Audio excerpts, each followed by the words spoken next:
E o Flamengo, derrotado mais uma vez, né? Tinha chance de encostar no Internacional ontem com a vitória no Ceará, mas tropeçou fora de casa. Eu queria saber o que vocês acharam do jogo de ontem, o que vocês acharam da atuação do Vitinho também, do Gabigol e do Michael, que também não me agradou. O Michael não estava muito bem, esperava mais dele, mas para mim o pilar mesmo foi a questão do Vitinho e do Gabigol e também da zaga que falhou nos 2 gols, né? Acho que o Vitinho ontem, mais uma vez, ele não foi bem, a torcida está bem chateada com ele, inclusive.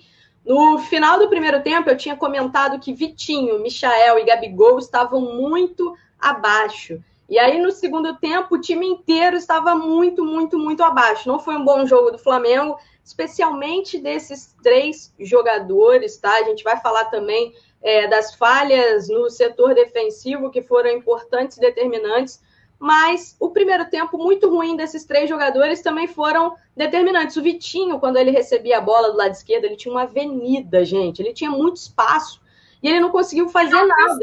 Ele não cruzava a bola, ele sempre jogava a bola para trás, sempre recuava. Ele não cruzava, não buscava a profundidade, não ia. O René não se aproximava dele, também é bom frisar que o René não se aproximava. Quando o Vitinho recebia a bola, ele não tinha ninguém ali. Às vezes chegava um jogador do Ceará, mas ele teve muito espaço, produziu nada. O Vitinho é um jogador que eu já tinha conversado com o Jorge Jesus sobre o Vitinho, e uma vez falando com o Jorge Jesus falou assim: o Vitinho é um jogador que precisa se sentir querido para render. Ele então frisava muito isso, precisa se sentir querido, e ele fazia questão também de abraçar esses jogadores nesses momentos. Mas é complicado, e a bronca da torcida também é porque o valor investido no Vitinho foi muito alto, né? Foram 10 milhões de euros, uma grana alta investida no Vitinho, que chegou na época, para quem lembra, com muita expectativa para substituir o Vinícius Júnior, que estava começando a despontar, jogando muito bem no Flamengo, e até hoje o Vitinho não rendeu. O que mais me preocupa no Vitinho é o seguinte, gente, o Vitinho está no Flamengo desde 2018, né? 2018. E eu não vejo ambição nele de brigar para ser titular do time. Quando ele ganha...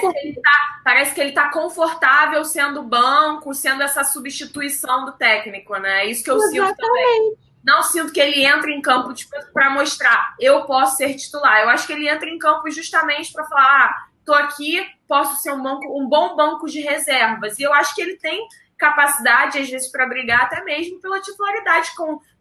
Acho que não titularidade, porque não tem como. Esse elenco do Flamengo está bem fechado. Mas, por exemplo, para brigar de posição com o Michael, eu acredito que ele tem capacidade para brigar. Mas o Vitinho parece que não mostra isso quando entra em campo, né? Tem erros. Vamos falar que eu vou passar pano. Tudo bem, tá tudo certo. Trouxe meu paninho, tá aqui. O Domi tem erros ontem? Tem. Qual? A insistência no 4-3-3. É um esquema que nunca funcionou no Flamengo. Nunca. Na história do Flamengo, é um esquema que nunca funcionou. Aí você vai dizer, Felipe, com ele pode funcionar. Talvez. Ainda não funciona. Os 2 jogos que ele jogou assim, o time foi mal. O time não jogou bem. Então essa insistência obrigou o cara a jogar com 2 homens de lado de campo, 2 pontas avançados lá, e a gente só tinha no elenco para o jogo de ontem, nesse esquema que ele queria, a gente só tinha o Vitinho e o Michael. Não tinha outra opção. Não tinha, esquece. Para jogar nesse esquema, então assim, a insistência no esquema fez ele botar o Vitinho de titular. E o Vitinho de titular, cara, eu tô falando, eu tenho 3 anos vendo, eu estou há 3 anos vendo o Vitinho, nunca vingou. Acreditar que alguma hora vai vingar é muita fé, eu quero ter essa fé de vocês que ainda acham que uma hora ele vai vingar. Para mim, ele não vai vingar. Agora, com todos os erros do Domi, etc., irmão, eu não vou passar pano para jogador que ganha $500 mil, velho. O Gustavo Henrique e o Léo Pereira veio valendo 7 milhões de euros. 7 milhões de euros, era um zagueiro, o melhor jogador da Copa do Brasil, zagueiro do Atlético Paranaense poderoso. O Gustavo Henrique veio do Santos, era todo mundo quando o Gustavo Henrique veio, todo mundo. Não conheço uma pessoa que fala assim, não vale o investimento. Todo mundo falou, nossa, agora o Flamengo tá bem, Gustavo Henrique, Léo Pereira, vão brigar por vaga, etc. Os 2 entram em 2 lances, com um jogador dentro da área e 70 jogadores do Flamengo, os caras não conseguem marcar. A gente toma 2 gols imbecis. Aí você vai dizer a culpa do treinador que não treinou? Amigão, e o gol de cabeça, o Gustavo Henrique com 2 metros de altura. Não consigo entender. E o cara vai dizer, é falta de treino. Cara, tu nunca jogou pelada na vida? Nunca jogou uma pelada na vida? O zagueiro sabe que ele tem que marcar, irmão. Agora, rapidinho, falando sobre essa questão de falta de treino, o técnico Domi até mesmo falou sobre essa questão. Ele falou que eles treinaram muito essa jogada e que, infelizmente, o Flamengo foi e falhou nessa jogada no gol de cabeça. Então, assim... O erro ali foi de posicionamento, né? Porque, primeiro, acho que foi o Vina que cruzou aquela bola, ele teve... Ninguém chegou junto. O René, que deveria ter chegado junto ali, deu um espaço, o René ficou no meio do caminho. Nem marcou ninguém dentro da área, nem foi lá abafar o Vina para não deixar ele fazer o cruzamento. Na hora que a bola veio, os zagueiros do Flamengo estavam posicionados, né, ali meio que atrás da bola. E os zagueiros e os atacantes e zagueiros, enfim, o ataque do Ceará estava de frente para a bola. Então, acho que ali foi mais até um erro de posicionamento. Eu vi também uma explicação do Pedro Bolsas falando sobre o lance, né? Ele explicou isso, que como os jogadores estavam atrás da linha da bola ali, os zagueiros do Flamengo estavam ali para tirar a bola de costas, né? Enquanto os atacantes do time lá do Ceará estavam de frente para atacar a bola de frente. Então, a situação ficou mais nessa questão do erro de posicionamento mesmo. Mas assim, gente, não dá, né? Para o Flamengo perder os gols que perdeu mais uma vez. O Gabigol perdeu 2 gols, 2 oportunidades claras no primeiro tempo. E num jogo, que você tem muitos desfalques, o pessoal está falando de rodízio, mas só quem realmente foi poupado ontem foi o Rodrigo Caio. Os outros jogadores eram desfalques, né? E aí você perdeu na linha defensiva o Rodrigo Caio e o Felipe Luiz. São os 2 principais jogadores do sistema defensivo do Flamengo e que tem a leitura de jogo já assimilada do futebol do Domi. Então não dá, num jogo como esse, em que o time tá cheio de desfalque, um jogo chato, o time não tá jogando bem para perder as oportunidades que perdeu, né? E Felipe Luiz e Rodrigo Caio são peças importantíssimas no setor defensivo, porque eles são os que entenderam, já assimilaram, né? O Rodrigo Caio... São os 2 jogadores que trazem toda a segurança para a defesa. O Rodrigo Caio não tinha sido poupado ainda, acabou sendo poupado ontem e foi poupado justamente quando o Felipe Luiz teve que ficar de fora também. Então, acho que isso aí foi crucial. Até mesmo o Thiago Maia, que vem arrebentando nos últimos jogos, também não conseguiu jogar tão bem ontem. O jogo tá tão ruim que nem o Thiago Maia, que estava bem, muito bem, tá rendendo hoje. Acho que, assim, a culpa dos jogadores, a culpa também do Domi, a culpa é do time, como você falou, mas agora a página precisa virar, até porque tem Independente Del Valle na quinta-feira, jogo importantíssimo. O Flamengo vai voltar a campo depois de 7 meses de paralisação por conta da pandemia. O último jogo foi em março, dia 14 de março, né? Ou dia 12. Acho que foi dia 12 a 14 de março. Então, o Flamengo volta a campo depois de 7 meses e uma competição muito importante. Esse desfalque, se o Diego Alves, hoje que realiza o exame, como a Raíssa falou, não puder estar com a equipe, é também preocupante, porque é um jogador também fundamental para essa questão defensiva, né? Agora, com a volta do Rodrigo Caio, Felipe Luiz, já vai trazer um pouco de segurança ali para o setor defensivo. Apresenta hoje, às 4 horas da tarde, no Ninho do Urubu, para começar a preparação. Viaja amanhã já para o Equador e tem esse confronto contra o Independente Del Valle importante na quinta-feira. Agora, falar sobre Arrascaeta. Novamente, o Flamengo recusou uma proposta do Al Nassr pro Arrascaeta, né, Raíssa? Você tem mais detalhes sobre isso?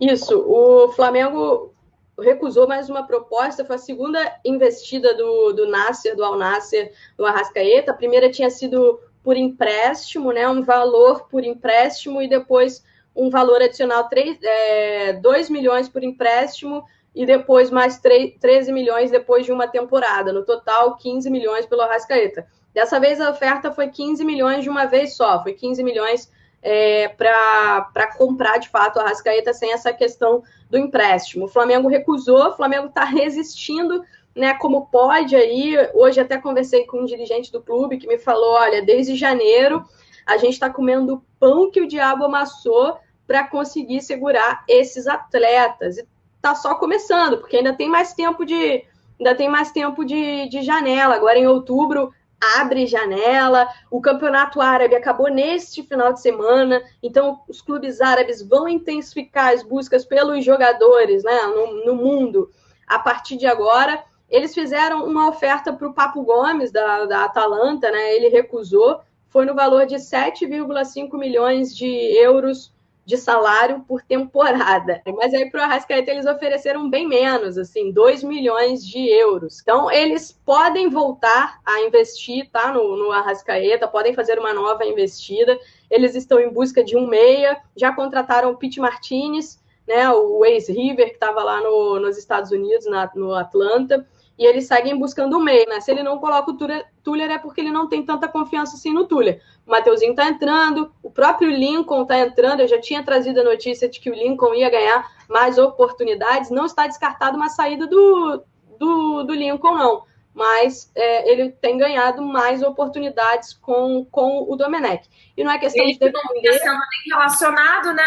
Não é nem sendo relacionado. Não é questão de defender nem de atacar. Eu não vou defender nem vou atacar. Acho que eu vou tentar trazer aqui as coisas com equilíbrio, né? O Flamengo ganhou 4 jogos seguidos. Nesses 4 jogos seguidos, a gente não pode trazer aqui que é o melhor time do mundo. E na derrota também não pode dizer, rasgar um trabalho inteiro e falar que está tudo errado. Perdeu. Será que a cada derrota do Flamengo o torcedor vai querer trocar de treinador? Né? Não pode acontecer isso. Não pode acontecer isso. Derrotas vão acontecer. Esqueçam o Jorge Jesus. Já passou. Tudo que aconteceu com o Jorge Jesus ali, com aquele time, foi muito fora da curva. É uma coisa que acontece de tempos em tempos. A última vez que tinha acontecido foi quando? 81. E veio acontecer em 2019. Então, até hoje eu não acredito que eu vivi aquilo. Até hoje eu não acredito que eu vivi o time do Flamengo com o Jorge Jesus. Todas aquelas vitórias. E de legado, de fato, Jorge Jesus deixou muito pouco, quase nada de legado no Flamengo, né? Porque ele tinha uma comissão técnica toda dele ali, ele era muito blindado. As ideias dele, tudo isso eram muito, muito, muito blindados. Então ele saiu, né? Começou-se um trabalho novo, quase que do zero. Mudou, gente, mudou tudo, começando tudo de novo. Claro que o torcedor tá vendo o time, quer respostas, né, quer ver o time ganhando, quer ver o time arrebentando, mas, infelizmente, vai ter que lidar também com situações como essa, com algumas derrotas, e vamos entender como é que vai ser esse jogo contra o Del Valle, que o Del Valle é uma equipe organizada e vai jogar com o fator altitude. Libertadores, uma matéria da do Gávea News falou que a Conmebol definiu como será a distribuição do último pacote disponível de transmissão da Copa Libertadores e de todos os jogos da Copa Sul-Americana. Segundo o portal Máquina do Esporte, a partir dessa terça-feira, a entidade estreará um canal próprio para a transmissão das partidas e esse canal vai ser feito em parceria com a Band, que produzirá todo o conteúdo. Com o acerto, a Conmebol se torna a primeira confederação esportiva a fechar um acordo do gênero. O pay-per-view das competições de clubes da entidade será oferecido inicialmente para os clientes das operadoras Claro e Sky. Isso significa que o torcedor que quiser acompanhar aos jogos terá de comprar esse pacote que as empresas oferecerão. É importante destacar esse momento que a Conmebol está vivendo em relação a esses direitos de transmissão, porque a Conmebol teve o contrato reincidido com a Globo, que era um contrato muito importante, e agora já negocia até mesmo essa questão do pay-per-view em parceria com a Band, vendeu o direito de transmissão das partidas das quartas-feiras, né, 9 horas, para o SBT. Então é um momento muito, assim, é diferente, né, porque a gente já está acostumado com a Globo transmitindo as partidas, e aí vem a Conmebol mudando tudo, né? É uma mudança, né? A gente vem sofrendo várias mudanças relacionadas à televisão, aos direitos de transmissão, e como a Globo saiu, né? A Globo acabou rescindindo esse contrato. Eu vi muita gente reclamando, porque a Conmebol criou um canal, bababá. Ela vai colocar lá nesse canal jogos que passariam, por exemplo, no Sport TV, tá? O Sport TV, se não me engano, não tinha exclusividade, posso estar enganada, mas acho que não tinha exclusividade em relação a clubes brasileiros. Acho que tinha opção, mas não exclusividade. E, gente, vocês têm que reclamar, a reclamação não tem que ser contra a Conmebol, não tem que ser contra a detentora do direito, tem que ser contra a operadora e contra a emissora.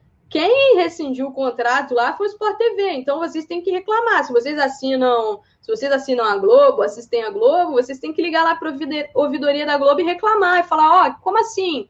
Cadê a Libertadores? Então, é isso, tem que reclamar com a operadora e com a emissora, que é quem fornece o serviço, não com a detentora, que é quem vende o serviço. Mas, enfim, a oferta hoje é... SBT tem direito a 2 jogos nas quartas-feiras, na TV aberta. Então, ele pode escolher passar, por exemplo, Flamengo e alguém, quando for um jogo do Flamengo, pro Rio, e quando for um jogo de São Paulo, Palmeiras, enfim, para São Paulo. Os jogos de quinta-feira, pelo menos um deles, o Facebook tem os direitos exclusivos, como é no caso do jogo contra o Del Valle na quinta-feira, vai passar no Facebook com exclusividade. Então, o jogo do Flamengo, quinta-feira, é no Facebook com exclusividade. Tem a TV fechada com o Fox e ESPN, que é a TV fechada ali, e agora criou um canal, né, que hoje, por enquanto, é só na Sky e na NET Claro, onde ela vai ofertar ali um pay-per-view da Libertadores e terão todos os jogos. De novo, vocês não vão ficar sem ver jogos por causa desse pay-per-view. Não vai mudar muita coisa, gente. Não vai mudar muita coisa. Os jogos de quarta-feira passarão no SBT, os jogos de quinta-feira passarão no Facebook, como o jogo contra o Del Valle. Então, é só no Facebook. E é isso.